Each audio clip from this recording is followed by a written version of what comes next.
Miguel, Buen día, Jorge. muy buen día. ¿Cambió algo o no cambió nada? Bueno, cambió, digamos, un proceso de viralización que se llevaba puesto el esquema económico y también el tipo de cambio. Si el gesto de Estados Unidos de apoyar no hubiera existido, esta semana hubiera sido muy, muy grave para el gobierno. Ahora, bueno, después hay que sacar la hojarasca y ver qué es lo que queda de todo esto. Vamos a ver cuál es efectivamente, si es que hay un préstamo del Tesoro, si hay un swap, cuáles son las condiciones que Estados Unidos va a exigir a la Argentina. Y después, bueno, algunas apostillas para comentarte. Fue una bilateral sui generis. Yo que he acompañado a presidentes, siempre la bilateral con un presidente americano es en la Casa Blanca. Probablemente Lula sea invitado a la Casa Blanca. El caso de Bukele y el caso de Noboa, que asumió con posterioridad al actual presidente argentino, a nuestro presidente, fueron invitados a la Casa Blanca. Y hay un tiempo de distensión, de diálogo más profundo y de temas que también implican cuestiones comerciales para la Argentina. En esta reunión breve, no ha habido ningún actor argentino, ni el canciller, ni el presidente, ni el ministro de Economía que estaba allí, que hablase de un tema que es muy sensible al interés de la industria argentina o de las dos grandes multinacionales argentinas, que son la empresa Ternium, la empresa de Roca, fundamentalmente la empresa que exporta acero a Estados Unidos y la empresa de aluminio, productora de aluminio, que tiene que ver con el sur argentino, que está en Puerto Madryn, que es la empresa Luar, donde el arancel que le fijó el Estados Unidos y el presidente Trump es del 50%. Un arancel que hace inviable la actividad económica y el intercambio económico con Estados Unidos. Estos dos temas están pendientes. Hay un rescate tengo que ser justo, el señor jefe del Tesoro dijo, bueno, vamos a hablar también de lo comercial.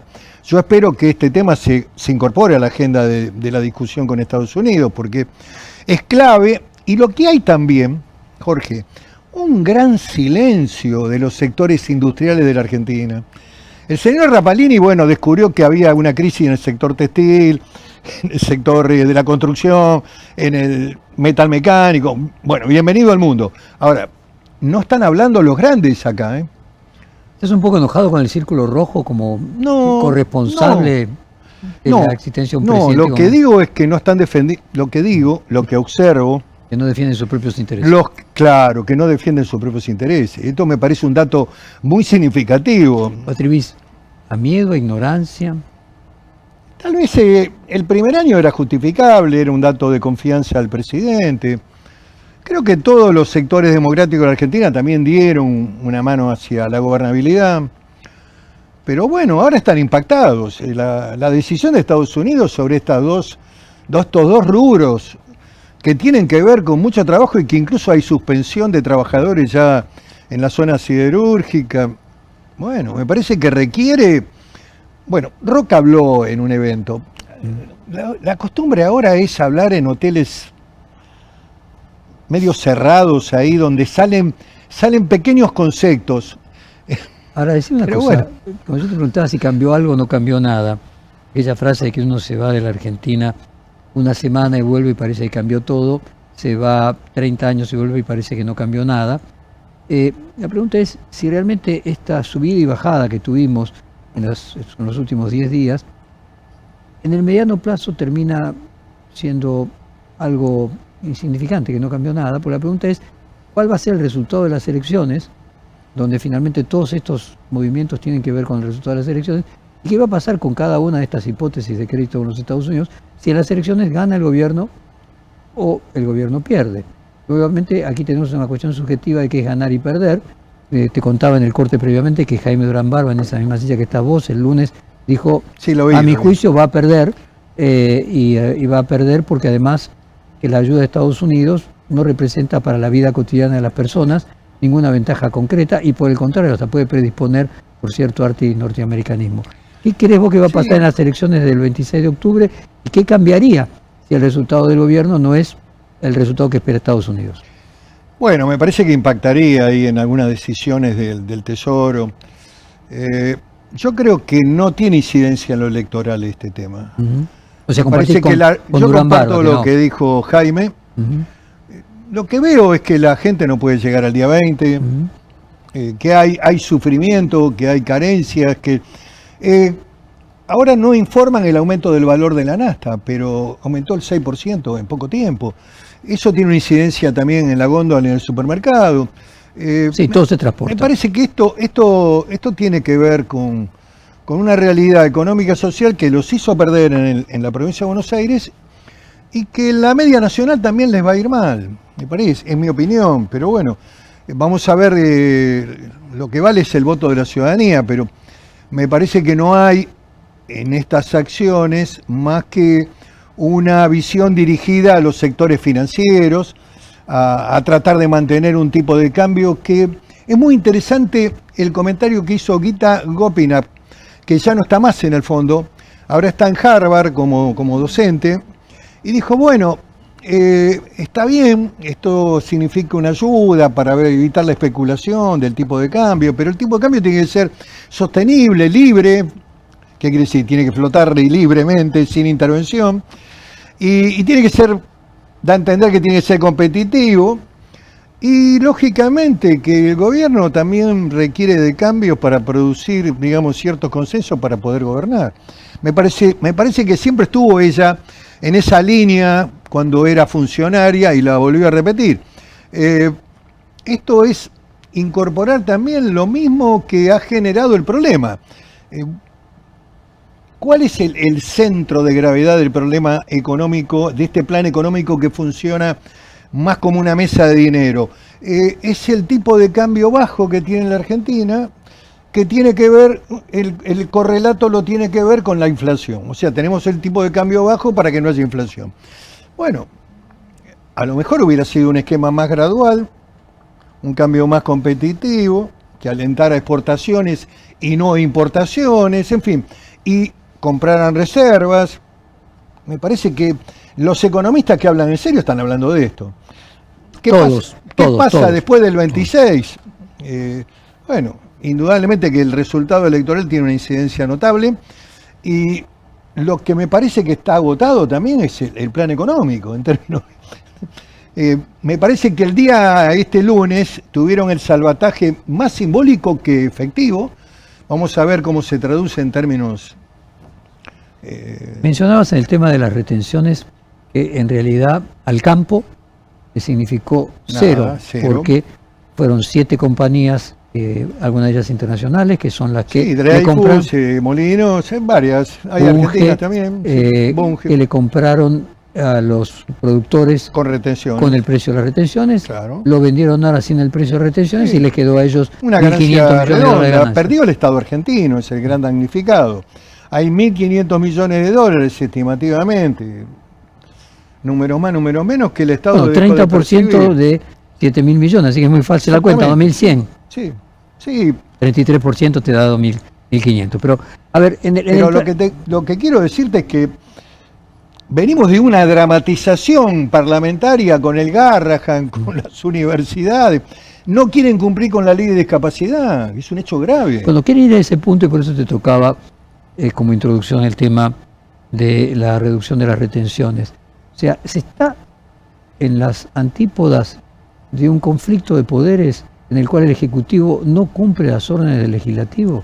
Bueno, me parece que el gobierno, y a lo mejor alguna decisión superior, lleva al jefe de gabinete a no cumplimentar una ley que ha sido además producto de la insistencia, del veto y de la insistencia, digamos, no es que fue una simple ley, sino que acá hubo una decisión del Congreso primero de sacar la ley, luego hubo un veto del Poder Ejecutivo y luego hubo una insistencia de 2/3 de cada Cámara, un volumen político impresionante.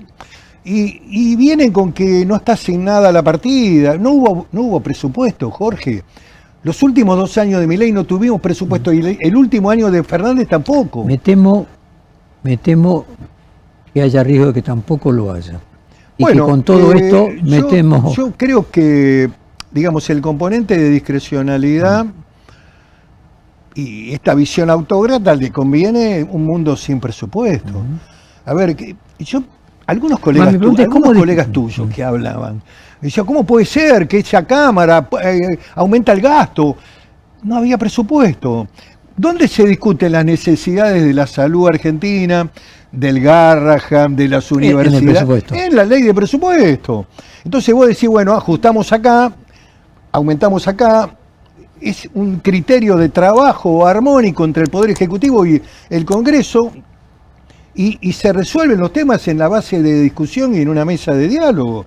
Nunca hubo problemas, una vez sola en el gobierno de la Rúa, con las universidades. ¿Por qué? Porque siempre se trabajó de manera armónica con los rectores, en la mesa de la Cámara de Diputados y del Senado en forma conjunta. Había una planilla junta para tratar de fortalecer aquellas universidades que estaban mal.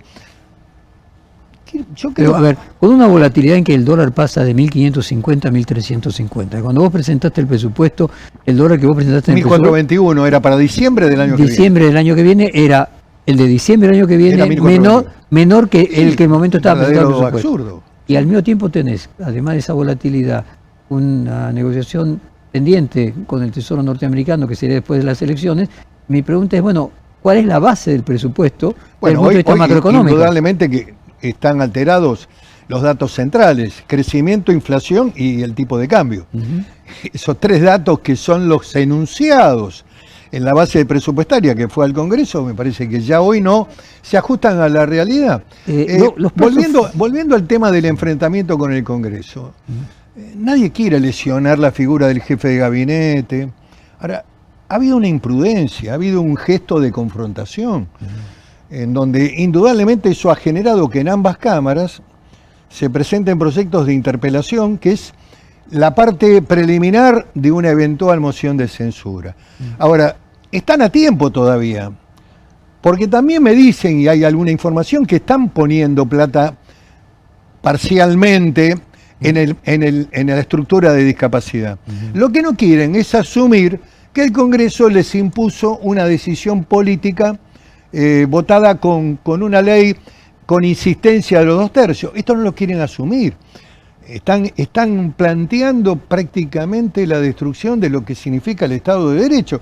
Si ellos hacen una prueba de metal con esto, Jorge, si el Congreso valida, listo. Después las otras leyes tampoco las vamos a cumplir. A ver, entonces me parece que ellos tienen que comprender, el gobierno tiene que comprender, el jefe de gabinete tiene que rectificar, entrar en un marco de razonabilidad, empezar a aplicar la ley de discapacidad, aumentar las partidas respectivas para las prestaciones, ir viendo cómo cumplen, y el año que viene discutimos, si es que yo también tengo mis dudas respecto al presupuesto, también tengo mis dudas, porque van a tener que cambiar los números, indudablemente. ¿Llega a tiempo en este periodo legislativo? Sí, en realidad me parece que el interés de ellos es discutirlo para después del 10 de diciembre, en el pensamiento mágico de que van a poder controlar el Congreso. A mí me parece que las ecuaciones en el Congreso no van a tener muchas grandes modificaciones. No. O sea, ¿vos creés que el peronismo va a mantener más o menos la misma cantidad de legisladores y lo que la Libertad Avanza gane sea a expensa de los aliados que ha tenido? Sí, además también hay debilitamiento de la propia fuerza oficialista con la ida de casi 6 legisladores que integraban el bloque, la sumatoria, digamos, de Pagano con Sago, digamos, estos son datos políticos recientes. El PRO, que también viene de un debate donde aparecen cuestiones que se explicitan públicamente. El otro día la diputada Los Penato votó la insistencia conjuntamente con otros sectores de la Cámara. Lo que digo es que hay una construcción transversal frente a temas humanos y políticos que el único lugar donde hay que tratar de defenderlos, y esto es un aprendizaje también para los colegas televisivos de la tarde-noche que hacen oficialismo casi de voceros del gobierno, ¿dónde vas a discutir estos temas? ¿En qué lugar lo vas a discutir? ¿Por qué acusan al Congreso de ser gastadores seriales si no están los presupuestos? Hace 2 años que no hay presupuesto de este gobierno y uno del Alberto Fernández. ¿Qué quiero decir?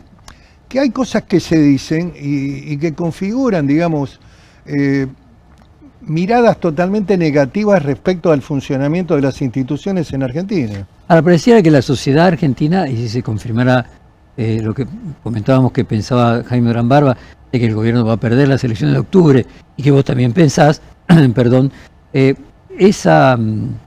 habría una especie de disonancia cognitiva entre esos comunicadores y la sociedad, porque finalmente la sociedad vota en contra. Bueno, yo creo que han tenido un golpe, indudablemente, con algunos eventos también que han ocurrido, y vos notás cómo exacerban su indignación, cuando en realidad deberían tener un esquema de equilibrio. Sobreactúan, decimos. Claro, exactamente, sobreactúan. Un tema que vos siempre... Y además no pueden engañar a nadie, porque la gente ya los tiene identificados. Les va a costar mucho adaptarse a procesos nuevos. El deber de un periodista, así como de un político, esta es mi visión, esta es doctrina mía, es durar. Perdurar en el tiempo, comprender y adaptarse a las realidades sociales y políticas, tratar de luchar por el objetivo del poder, y el rol del periodismo es tener espíritu crítico y ser un hombre que refleje la realidad de la etapa, del momento, de la vida de la sociedad. Y esto es lo que te da prestigio. Hay otros que lo rifan rápidamente y bueno... Déjame volver al comienzo. Entonces, la pregunta es, ¿cambió verdaderamente algo?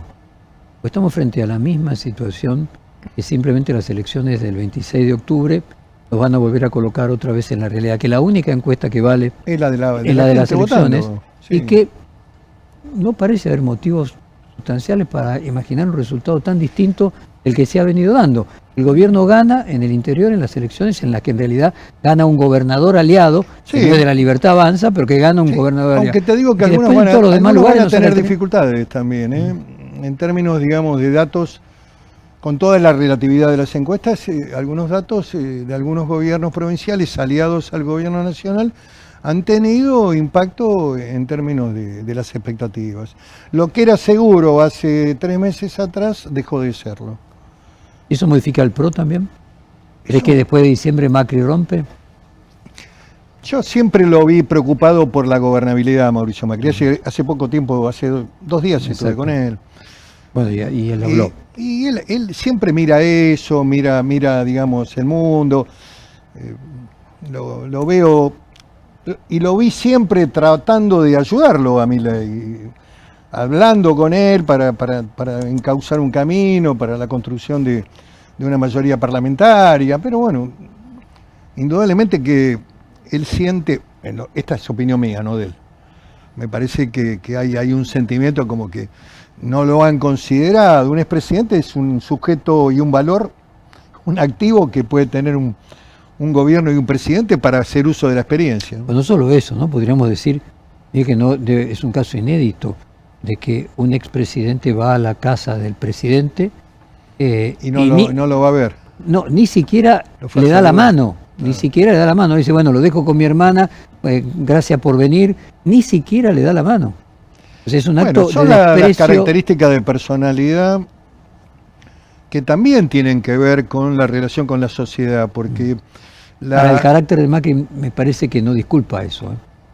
Bueno, estará estudiando el momento todo en el presidente tiene un orgullo y tiene, digamos... Sí, que es comprensible, más mínimo. Lógicamente. Miguel, un tema como final, vos siempre has sido una persona que puso el tema del modo en que la inmigración se produce mucha atención.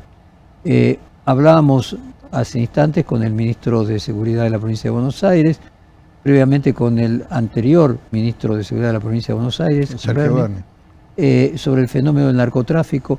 Me gustaría, si vos considerás que hay algo relacionado entre inmigración y narcotráfico, y compartirlo con la audiencia. Totalmente. Sé que es un tema que a algunos no les gusta, te ponen el rótulo, pero el tema peruano, que empieza en los 80 fundamentalmente con la fuga de los dirigentes más importantes de Sendero Luminoso, y que Fujimori los deja venir para la Argentina, y que acá, que como es un país generoso, escúchame, hace poquitos días detuvieron una banda de chilenos y un venezolano a 50 metros del Congreso. Operaban y son los que le robaron a Pampita, a la modelo, a Pampita. Bueno, un operativo extraordinario de la Fuerza de Seguridad, una banda que era de extranjeros, que algunos de ellos ni siquiera estaba registrado el ingreso al país. La Dirección de Migraciones es un desastre, pero no es solamente patrimonio de este gobierno, lo ha sido históricamente. Lo ha sido históricamente. Acá hay organizaciones delictivas chinas. Los peruanos son los que manejan la cocaína. Son los dueños de las villas en la cocaína. Hay un cartel muy poderoso al que extraditaron al jefe hace 2 años. Estaba condenado a perpetua. Venía de una doble condena. Habías tenido un juicio abreviado. Jorge, los tribunales no pueden hacer juicio abreviado con narcotraficantes. Tienen que aplicarle la totalidad de la condena, no puede haber ningún tipo de facilitación para una pena menor. Sin embargo, a Estrada Gómez le hicieron un juicio abreviado en la primera condena. Tuvo 8 años preso, la familia vivía en Canning, en un barrio cerrado, y después lo vuelven a detener y a condenar, le dan perpetua y lo extraditan a Perú. Y ahí vive prácticamente en libertad. ¿Qué quiero decir? Ahora nos sorprendemos porque aparece un hecho muy parecido a los crímenes de Juárez. Pero la verdad, podía ocurrir. Este es un caso típico de ajuste de cuentas que tiene que ver con que alguien se quedó con una parte, con un vuelto, la familia, y las chicas estas fueron las víctimas, las prepararon para matarlas.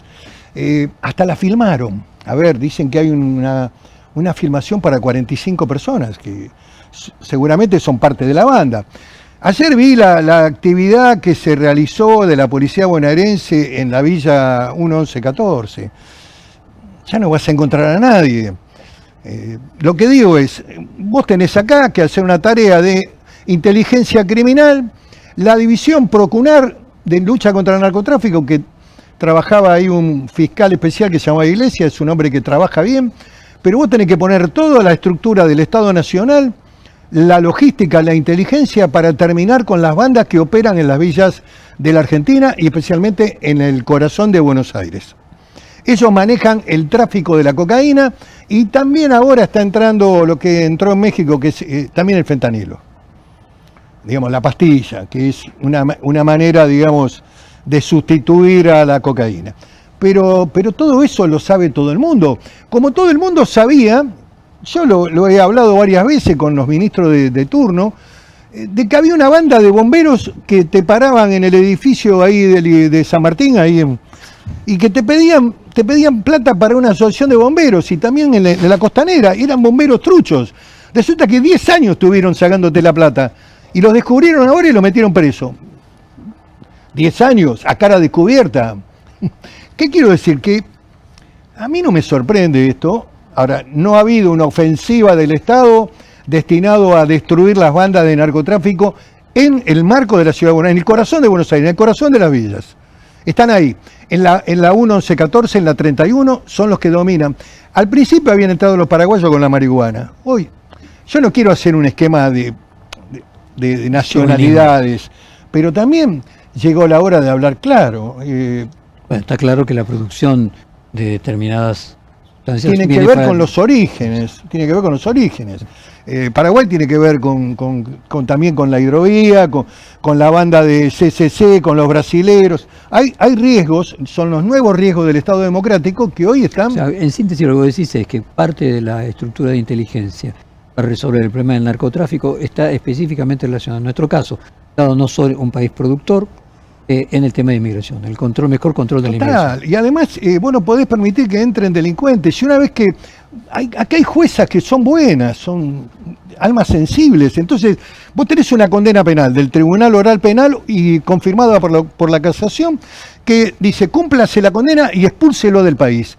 Como después vienen y te presentan una acción administrativa ante migraciones, diciendo que tienen hijos en la Argentina, que los pibes, el perro es argentino, entonces quieren quedarse en la Argentina. Y supongamos que Migraciones rechaza el planteo, van a la jueza contenciosa administrativa buena y les termina dando la razón y se quedan en la Argentina.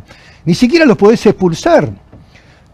La Argentina es un colador en términos de migración. Es un sistema muy, muy frágil por la frontera porosa que tiene, por el norte. A ver, me parece que este debate requiere un proceso serio. Igual quería preguntarte, porque obviamente vos lo colocabas con el tema de inmigración. Tiene que ser abordado por las fuerzas federales, con todo. Yo estoy focalizando el lugar territorial. Por supuesto que el conurbano es un desarrollo letal. El conurbano es tierra de nadie, donde se mata por robar una moto, digamos, esto también está pasando.